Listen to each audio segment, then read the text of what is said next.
Driving on the desolate highway at night can be a daunting experience. Miles and miles of darkness, broken only by the occasional car or dimly lit rest area. It was on one such night that I found myself heading home from a business meeting, exhausted and longing for my bed. It was around 2 a.m. when I first noticed the headlights in my rearview mirror. Initially, they seemed harmless, just another vehicle making its journey in the quiet of the night. But then they started flashing their high beams at me. I blinked in surprise, confused. Maybe I was driving too slowly. I pressed a bit harder on the gas pedal and moved into the right lane to let the vehicle pass, but it didn't. It stayed right behind me, continuing to flash its high beams with an almost rhythmic insistence. My heart rate began to climb, and I tried to calm myself, rationalizing that maybe it was just someone being obnoxious or trying to play some twisted road game. I figured if I exited the highway, they'd continue on their way. I was wrong. The car followed, high beams flashing with a sense of urgency that made my skin crawl. Panic was setting in, and my hands were sweaty on the steering wheel. I made random turns, trying to lose them, but they were always there, always flashing those high beams. I fumbled to dial 911, but there was no signal. How was that possible? I had just had full bars a few miles ago. There was a rest area up ahead, but stopping felt like a terrible idea. Instead, I sped past it, only to catch a fleeting glimpse of a figure standing by the restrooms, draped in darkness, watching the road. The image sent chills down my spine, the juxtaposition of stillness against my frantic speed. Desperation mounting, I decided to pull a risky move, slamming on the brakes, hoping the tailgating car would fly past me. It almost worked. The car skidded to a stop just a few feet from my bumper, high beams still glaring. I floored the accelerator, tires squealing as I sped away. The car resumed its pursuit, now closer than ever. The dark highway seemed to stretch on endlessly, with no other cars in sight. Suddenly, a small town's lights appeared in the distance, and relief washed over me. I could find help there, but as I approached the town, something felt off. The streets were eerily empty, with no people, no moving cars, only the soft glow of streetlights. It felt like a ghost town, and yet there was no time to wonder why. The flashing high beams were closing in. Spotting a police station, I swerved into the parking lot and bolted from my car, racing to the entrance. But it was locked. Pounding on the door, I looked around in panic. There had to be another way in. As I scanned the area, the car with the flashing high beams pulled into the lot. The driver's door opened slowly, and a tall figure stepped out. Their features were obscured by the darkness and the blinding lights behind them, but there was an undeniable sense of menace in their posture. Cornered and desperate, I remembered the small pocket knife I kept for emergencies. Gripping it tightly, I readied myself for a confrontation. If this was how it would end, I wouldn't go down without a fight. The figure approached slowly, the tension in the air palpable. Every step echoed ominously in the empty streets. When they were just a few feet away, a sudden flash of red and blue lights flooded the area. The sound of sirens tore through the silence, and more police cars pulled into the lot, surrounding both of us. The figure froze, then slowly raised their hands. Officers rushed forward, cuffing them. One of the officers approached me, a look of concern on his face. "You okay?" he asked. I nodded, still in shock. "What's going on? Who is that?" The officer glanced at the figure, now being escorted to a patrol car. "We've been after this one for a while. Multiple reports of road stalking, some ending in violence. We got a tip they were in the area tonight. Lucky we saw you pull in." I shuddered, thinking of what might have happened if the police hadn't arrived. As they drove the figure away, one question lingered in my mind. Why the flashing high beams?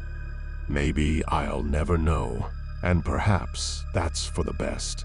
Some things are scarier when left unexplained. After a particularly long day at work, I was desperate to get home. The night had settled in, making the city lights seem sharper and the shadows deeper. I remember the weight of exhaustion pressing on me, making everything feel slightly blurred. It was while I was waiting at a traffic light, my mind wandering, that I first saw her.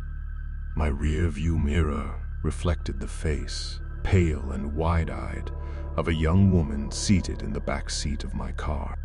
My heart lurched, and a cold panic swept over me. I hadn't picked anyone up. How did she get there?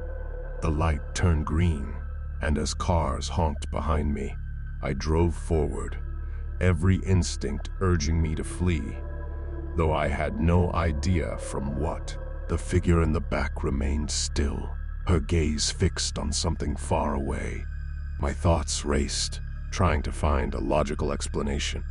Maybe she was a hitchhiker or someone in distress, but how and when did she enter my car? Summoning courage, I glanced into the rearview mirror and tried to speak. "Hey, are you okay?" No response.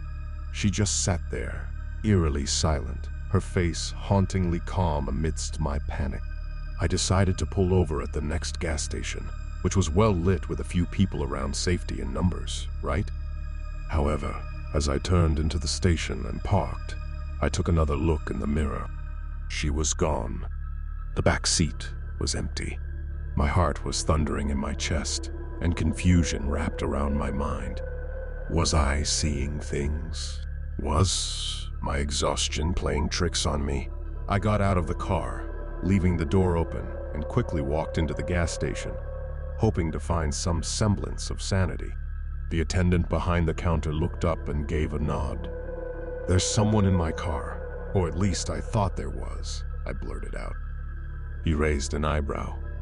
"You okay? I swear I saw a woman in the back seat, but now she's gone." The attendant, a burly man with tattoos lining his arms, came out from behind the counter. "Let's take a look together."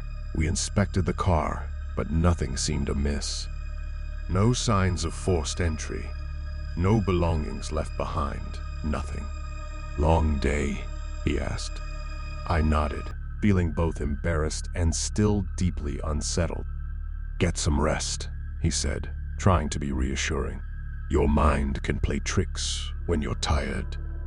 Gratefully, I thanked him and decided to head straight home. The city roads were becoming more and more deserted as the night deepened. As I drove, the earlier fear began to fade, replaced by the logical explanations that my mind clung to. It was just fatigue, perhaps a play of light and shadow. But then, as I approached a particularly dim section of the road, I heard a soft humming coming from the back seat. It was a lullaby, one that sounded eerily familiar from my childhood. The hairs on the back of my neck stood on end, and terror gripped me once more. With trembling hands, I turned on the interior light.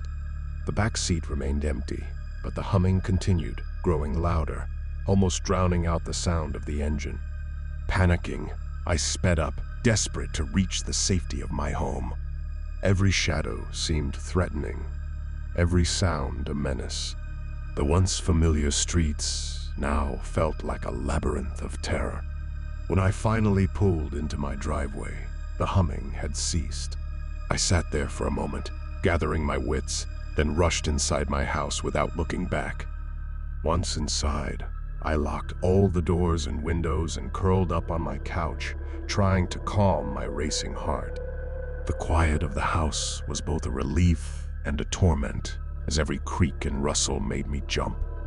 Hours seemed to pass, and fatigue began to overpower fear. I was drifting into an uneasy sleep when I heard it again, soft, almost inaudible, but unmistakably the same humming from the car. Eyes wide open, I scanned the room. There, at the far end by the window, stood a figure silhouetted against the pale moonlight, humming that haunting lullaby. I was frozen in place, trapped between the urge to scream and the fear of what might happen if I did. The figure continued to hum, never moving, never acknowledging my presence. As dawn began to break, the humming faded, and the figure seemed to dissolve with the shadows, leaving me alone in the silence of the early morning. To this day, I cannot explain what happened that night. Was it the product of an overtired mind, or was it something far more sinister? I may never know, but one thing's for sure, I always check my back seat now, every single time. The clock on my dashboard blinked at 12:03 a.m. as I maneuvered through the nearly deserted streets, a deep weariness settling into my bones. The soft hum of the car's engine and the rhythmic cadence of the tires against the asphalt created a lulling background noise. A drizzle had started, causing the roads to shimmer under the streetlights. I had taken this route home countless times before, each turn and curve ingrained in my memory. Or so I thought. It was on a straight stretch that should have taken me directly to my neighborhood when I noticed something was off. Houses I didn't recognize lined the street, and the usual convenience store at the corner was missing. Confused, I figured I'd taken a wrong turn, perhaps more fatigued than I realized. But as I continued, things became more unsettling. The road, which usually took 5 minutes to traverse, seemed to go on endlessly. The rain intensified, the droplets coming down in heavy sheets, obstructing my view. A glance at the dashboard clock confused me further. It still blinked at 12:03 a.m. Minutes, if not longer, had surely passed. Growing anxious, I decided to pull over and use my phone's GPS. But as I took out the device, it displayed an error, no signal. A heaviness settled in my stomach.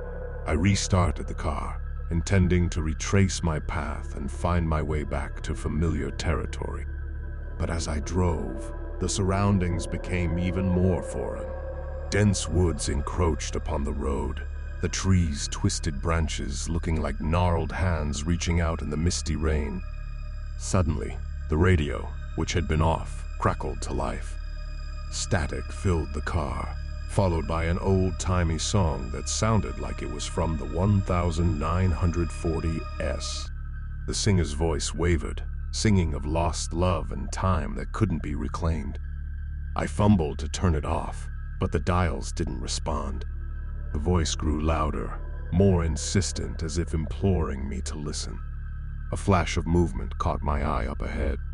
Standing in the middle of the road was a figure, drenched from the rain and shrouded in shadows. They seemed to be beckoning me.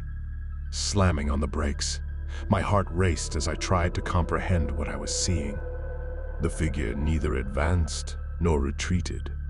It continued its silent summoning. Mustering courage, I called out, "Who are you?" "What do you want?" No reply came, just the haunting strains of the song from the radio. Swallowing hard, I decided to drive around the figure, whatever or whoever it was. But as I approached, a profound sense of dread washed over me. Time seemed to slow, each second stretching into an eternity. The woods, the rain, the road all blurred into a disorienting haze. When clarity returned, I was still on the road, but the figure was gone. The radio had returned to silence, and the storm had reduced to a mere drizzle. Relief washed over me, thinking I'd escaped whatever strange phenomenon I'd encountered. But another glance at the dashboard clock sent shivers down my spine. It still read 12:03 a.m. Wanting nothing more than to be home, I accelerated. It felt like hours before familiar landmarks finally appeared. With a sigh of relief, I pulled into my driveway, the safety of home mere feet away. However, as I approached my front door, something felt amiss. The welcome mat, which always sat outside, needed to be included, and the plants in the window looked unfamiliar. A cold sense of realization dawned. This wasn't my house. I rushed back to the car, driving around the neighborhood, trying to find anything familiar. But street after street, everything seemed wrong. My home, my life, was nowhere to be found. Desperation mounting, I finally stopped at a nearby gas station. The attendant looked at me strangely as I frantically described my house, my street, asking if he knew where it was. "Sorry," he said, genuine confusion in his eyes. "Never heard of it." I slumped into the car, feeling utterly lost. The last thing I remember, before everything went black, was the same haunting tune from earlier, now softly playing from the car's speakers. When I awoke, it was to the sound of birds chirping. I was parked outside my house, the morning sun casting a warm glow over everything. My dashboard clock read 7:15 a.m. I rushed inside, finding everything as it should be. My family was unaware of my night's ordeal, greeting me with surprise, wondering why I was home so early. To this day, I cannot explain what happened during those lost hours. No one remembers me coming home the night before, and no one heard me leave in the early morning. But one thing remains hauntingly clear: the specter of that endless road, the mysterious figure, and the song that seemed to defy time. Every night, as the clock approaches 12:03 a.m., a shiver runs down my spine, and I can't shake the feeling that somewhere out there, time is waiting to be lost again, to be lost again.